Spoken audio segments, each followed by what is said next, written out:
Avvocato Giovanni Castronovo, reduce dal recente annuncio di addio al Castellammare, riassumiamo un po', lo hai già fatto con un video per i canali social della società, riassumiamo un po' quello che è stato il biennio tra le fila biancazzurre. Sì, io sono arrivato lo scorso anno, nei primi di agosto,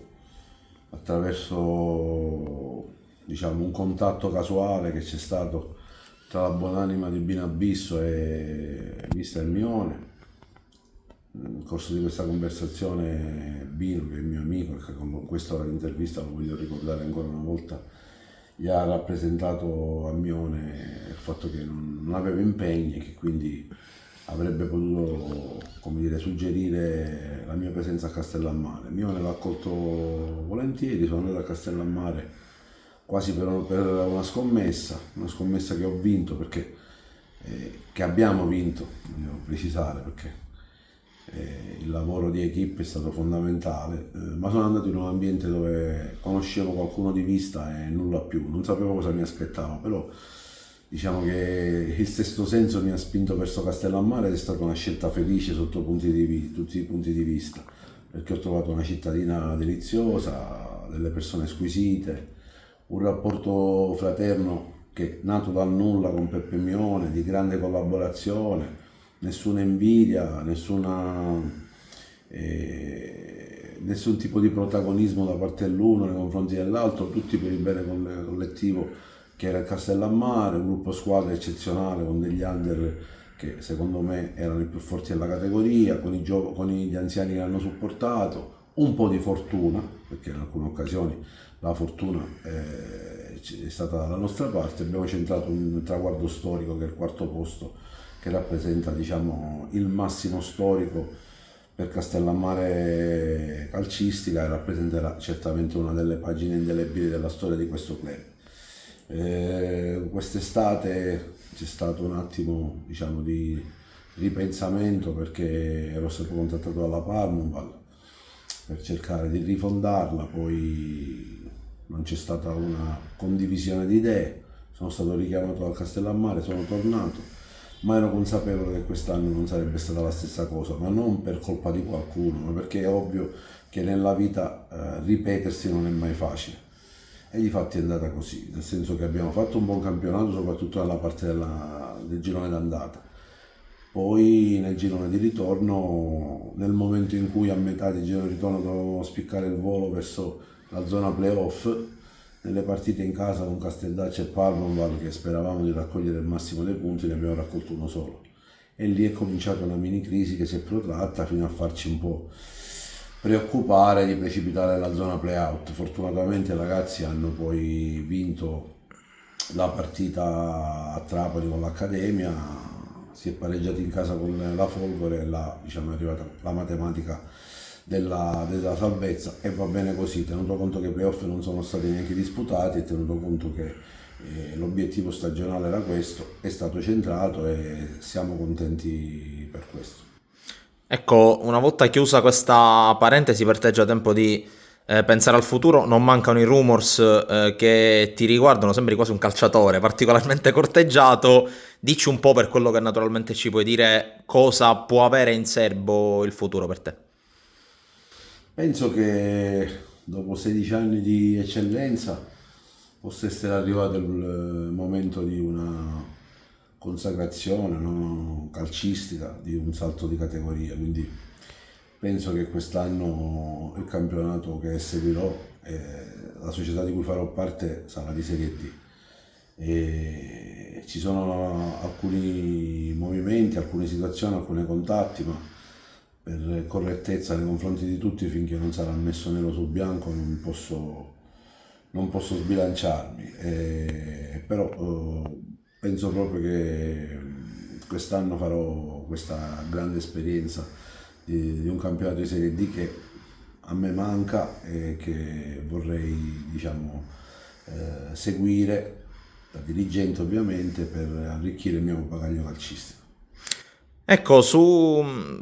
facciamo un passo indietro. Tu poc'anzi hai nominato la Parmaval, che è stata una delle squadre, non ne facciamo mistero, che potevano vederti protagonista lo scorso anno. Parma che ha iniziato la stagione ritirandosi dalla Coppa Italia, l'ha finita salvandosi con abbondante anticipo. Ancora una volta possiamo dire che il progetto Mutolo, il progetto Parmonval, questa volta un po' diverso perché c'era qualche straniero, c'era ancora una volta qualche giovane, però sempre con la vecchia guardia, Zerbo, Rappa e compagnia. È stato ancora una volta per gli obiettivi un percorso vincente anche quest'anno. Diciamo che la Palma vale secondo me la rivelazione del campionato perché ai nastri di partenza scommetto chiunque, forse anche loro stessi, di riuscire a pensare di ottenere una salvezza con grande anticipo, con tranquillità, giocando anche bene, compiendo anche delle imprese notevoli fuori casa. E anche in casa hanno dato filo da torcere alle prime della classe, questo la dice lunga che, come dice lo spot, alla Palma il calcio lo sanno fare. E infatti devo ringraziare anche l'ambiente Palma se dovessi fare questa nuova esperienza perché lì ho imparato tanto, in 8 anni con al fianco delle persone del calibro del mio amico compianto Bino Abisso, ho imparato tanto e prima di affrontare determinate esperienze uno deve farsi una base, deve fare la gavetta e alla Palma ho fatto tanta gavetta e ho imparato tanto, quindi devo tanto a questa società, alla famiglia Tamaio e anche il rapporto con Corrado Mutuo che l'anno proprio il primo anno che sono arrivato ci ha portato alle porte della Serie D disputando un grandissimo campionato, ma tutte le altre componenti della Palma nella mia crescita calcistica sono state importanti, è stata una palestra per me, più che l'Akragas che ovviamente ricordo con grande affetto, ma lì avevo un ruolo da presidente, quindi più che altro da coordinatore. Alla Palma tutti facevamo tutto, non c'erano ruoli ben definiti, confini ben definiti, si lavorava tutti con lo stesso obiettivo e quindi ho capito effettivamente molto del calcio, del mondo del calcio, di come si opera, quindi resterò grato a vita a questa società dove ho lasciato un pezzo di cuore. Ovviamente lo stesso vale per Castellammare, cioè anche a Castellammare mi sono arricchito ulteriormente di esperienza, di competenza perché è facile, soprattutto in eccellenza, fare le squadre quando si hanno budget con centinaia di migliaia di euro. La cosa difficile è farla come si è fatto con la Parma o a Castellammare, di fare il matrimonio con i fichi secchi. Là, diciamo, esce un po' la necessità di trovare gli elementi giusti e quindi un po' di competenza da parte di chi opera nelle scelte di mercato per trovare a buon prezzo calciatori utili per la causa e questo diciamo è quello che è stato fatto in questi anni che mi gioverà per il prossimo futuro. Ecco, l'hai nominata tu per chiudere l'Akragas, purtroppo è stata una delle protagoniste in negativo del calcio non solo siciliano ma anche nazionale, con il suo ritiro con abbondante anticipo, la rinuncia al campionato. Tu da, possiamo dirlo, tifoso Akragas, oltre che ex presidente, ex rifondatore, visto che tu hai contribuito alla prima rinascita, alla precedente rinascita dell'Akragas, che sentimenti provi e che speranze riponi in futuro, visto che comunque parliamo pur sempre di quella che è stata nominata capitale italiana della cultura per quest'anno e che in questo momento non ha una squadra di calcio. Guarda, a me piange il cuore, diciamo, perché conosco la passione del popolo bianco-azzurro, ho diversi amici con i quali mi relaziono e in questo momento è come se avessero perso un familiare. E all'Ajax ovviamente mi lega un rapporto di grande affetto e tu devi pensare che nel 2011 quando si è stata costituita l'Ajax Città dei Templi il presidente sono stato io e sono stato uno di quelli che ha messo il nome alla squadra, proprio Ajax Città dei Templi. Quella squadra arrivò pure in Lega Pro ma poi è fallita.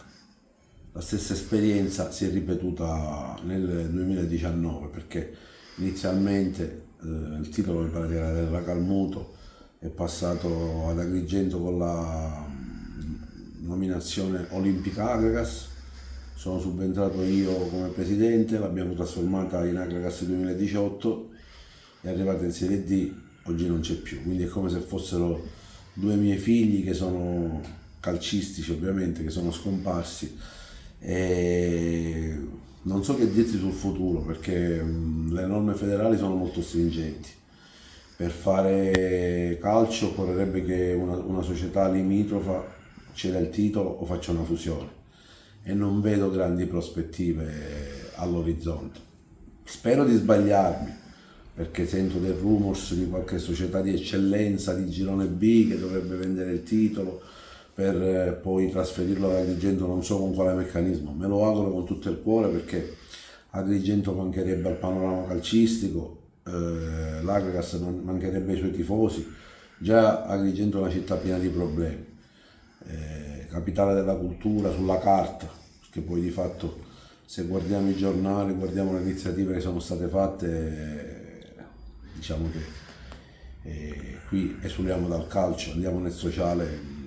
non sta rispondendo bene a quelle che erano le aspettative della vigilia, quindi togliere pure ad Agrigento la passione della domenica, la squadra di calcio, diciamo che sarebbe un brutto colpo. Mi auguro che trovi qualcuno pronto a investire, qualcuno pronto a rilanciare il calcio, ma soprattutto una situazione che si possa attuare in base alle norme federali. Io oggi non la vedo, ma non conosco bene la realtà. Certamente dico, non sarò io questo, dico, lo anticipo a scanso di equivoci perché ritengo che nella vita si fanno delle esperienze, sono importanti, resterò legato all'Agragas, ma intanto non mi ha contattato nessuno e poi non vorrei essere rifondatore per la terza volta, lascio diciamo spazio ad altri, mentre ci sono delle realtà che vanno crescendo su tutte quelle della Nissa con la presenza di Luca Giovannone, ma lo dico solo perché è un mio amico e sto cominciando a conoscere e vedo che invece a non tantissimi chilometri di distanza tra Agrigento e Caltanissetta, alla fine saranno 80, 70, non so bene quanto c'è di distanza, lì invece si è davvero alzata l'asticella e stanno facendo un buon lavoro, hanno disputato un ottimo campionato di Serie D e si apprestano a disputare il prossimo campionato, penso, con loro da protagonista. Quindi lì la città di Caltanissetta ha corrisposto anche economicamente, non ha lasciato gli imprenditori locali e soprattutto il presidente da solo. Se noi andiamo a Pian del Lago è pieno di tabelloni di sponsorizzazione, quanto hanno trovato lo sanno loro, veramente con grande merito, e Giovannone è un presidente molto serio di averne Giovannone nel calcio siciliano, quindi cosa che non è avvenuta ad Agrigento. Ho fatto un parallelismo per dire come mi auguro che si possa ripetere ad Agrigento quello che sta accadendo a Caltanissetta.